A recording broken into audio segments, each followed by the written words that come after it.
Welcome back to This or That, a Hoops podcast. It ain't the big three if it ain't Slim, Matt, and Finn. Got my brothers here. We're back in action. Thunder versus Bulls. We got a game preview. We're going to go over some rankings and statistical stuff from last year, look at their records. We're going to talk about some key matchups, and then we're also going to talk about our picks, lines, and overall game. So, yeah, we're going to go into we're going to after look back on it and see who had the best record of all the game picks ATS. So, but Thunder here first. Slim, read them off. All right, bet. So the Thunder finished out 40 for 42, had 40 dubs, 42 losses, and their offensive rating was 114.2, 16th.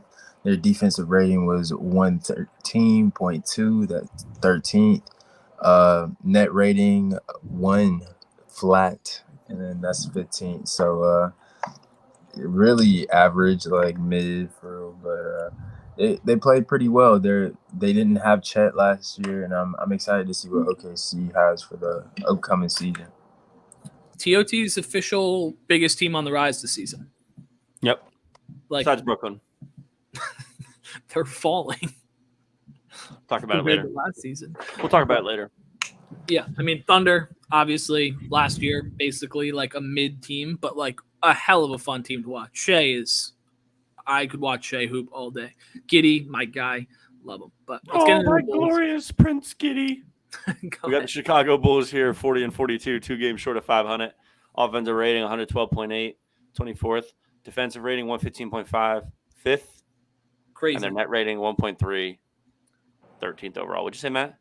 Crazy that they were 5th. I was too in this graphic. I was like 5th. No. I was like, because I saw the offensive rating, because I go in order. I go offense, defense, net. And I'm like, 24th in offense. They were that bad with Vooch, Zach LaVine, and DeMar DeRozan. They were that bad offensively. And then I was like, none of those guys are like plus defenders. And then I go to the defense rating. They're 5th. I was like, what the hell? And I was like, that's how they're in all these games. Because like they're 40 and 42, and I feel like they stunk. So like, I don't know. But yeah, Bulls, interesting team. To be honest, we're not going to get too much into it, but I think they should blow it the hell up. But hey, they'll blow it up by the trade deadline. Yeah, I think so too. But let's get into key matchups. Keep it short and sweet on the last year info. But whoa, slow down, gang. If you're liking this content here, I really appreciate it if you'd like, comment, and subscribe. It's free. It takes 0 seconds. I make sure to like, comment, and subscribe to all the creators I like watching because I know it makes a huge difference for them, just like it makes for us. Stick with us. TOT Faithful, we love you guys. Please like, comment, subscribe, and check out more videos. Key matchups. I will start us off here.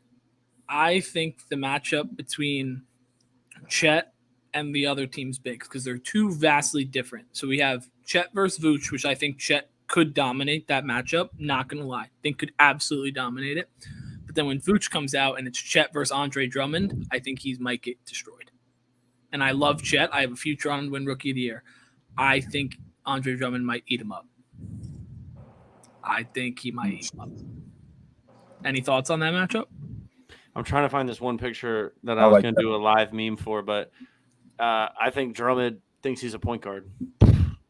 True, but like I just think the way like he's so physical, and I think that the Bulls are going to get a ton of offensive rebounds when Drummond's in the game because like Vooch is a good rebounder, but he's not the same physical in like force that Andre Drummond is. Like I'm not a big Andre Drummond guy, but like as a backup big, like he's a good backup big. I'm bringing my friends. Her friends in question. That's great. Beat ass chicks. I think this is a terrible squad, by the way. But you think that matchup's fair? Like you agree with me that Chet's going to dominate versus Vooch? And bro, Chet was lightweight dominating Wemby. But like that's a fair. That's a fine. I'm gonna chill off that. I mean, I don't know. They're both getting buckets. I'm gonna chill off that, yeah. But I think Chet is gonna be a great NBA player. I think the beard powered him up. Nah, that's jokes. You know I'm out here for jokes. Slim, you want to give him some? Man,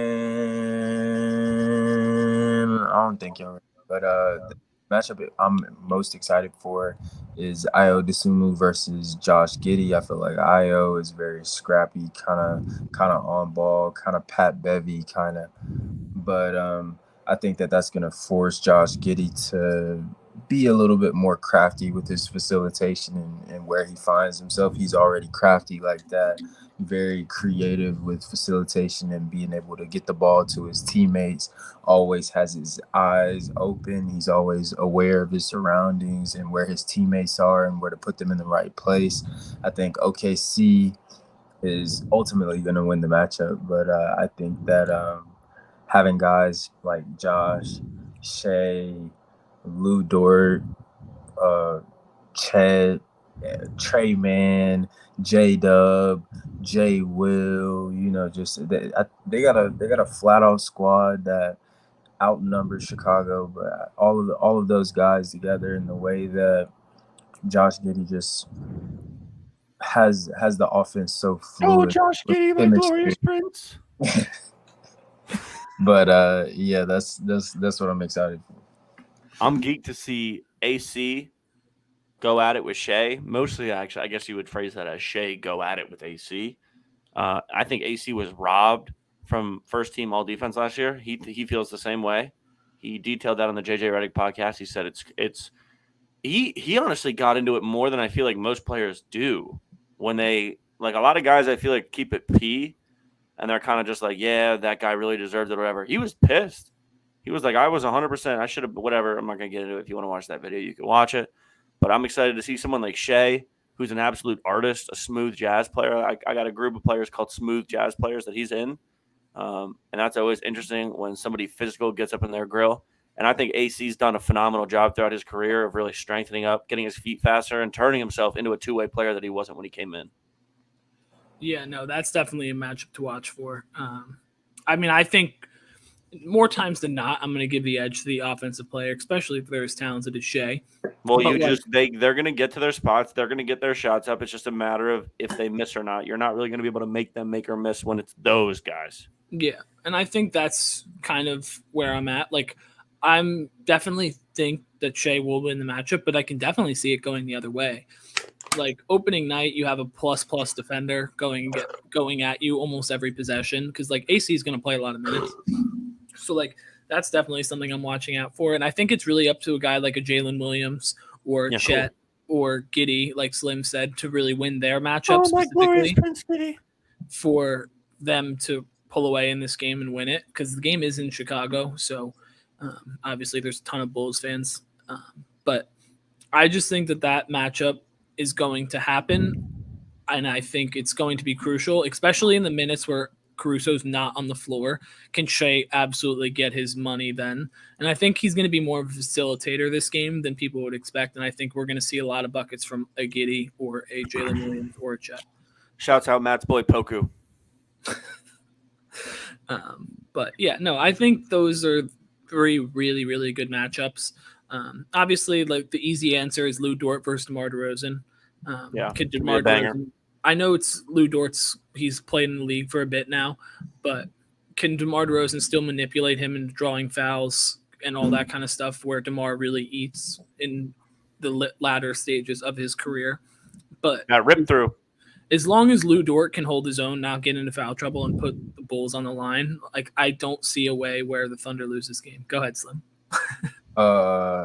Twin said that rip through.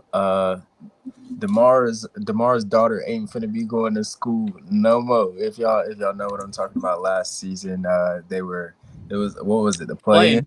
Yeah, they were gonna play in, and then I forget who they were playing, but his daughter was in the stand. Raptors, I think. Raptors. Am I missing something here? I don't want to say something out of line. No, she went and was every time the other team was shooting free throws, she was screaming at the top of her lungs, and they shot like 50% as a team from the line or something. Like, oh, word. Okay, I didn't know where you were going with that. I was like, what? No, but I was just saying, shout out to her. But yeah, but let's get into our game picks. The game is in Chicago, and the Bulls are 1.5 point favorites. Pound OKC. Big time. Bring the fucking sledgehammer down on OKC. Bro, the Bulls are not P. Yeah, I'm in the same camp. This might be the first preview we've all three picked the same team. I think the Thunder are just simply a better team. Home and away, I understand that the Thunder are young and home court might matter a little bit more for them going on the road. But I just trust Shea and Giddey and Chet more than I do the Bulls to consistently put the ball in the basket. And that's as simple as you can put it. And I just think that the Thunder have a lot of juice coming in, and the Bulls just kind of feel like they're barely staying afloat. And I'm going to take a team with juice over a team that I don't think is very good at all times. Bulls won't make the plan. It's entirely possible, but like, comment, subscribe. If you want to see other previews from some of the other bigger games, they're popping up now. Like, comment, subscribe. We'll see you guys next time.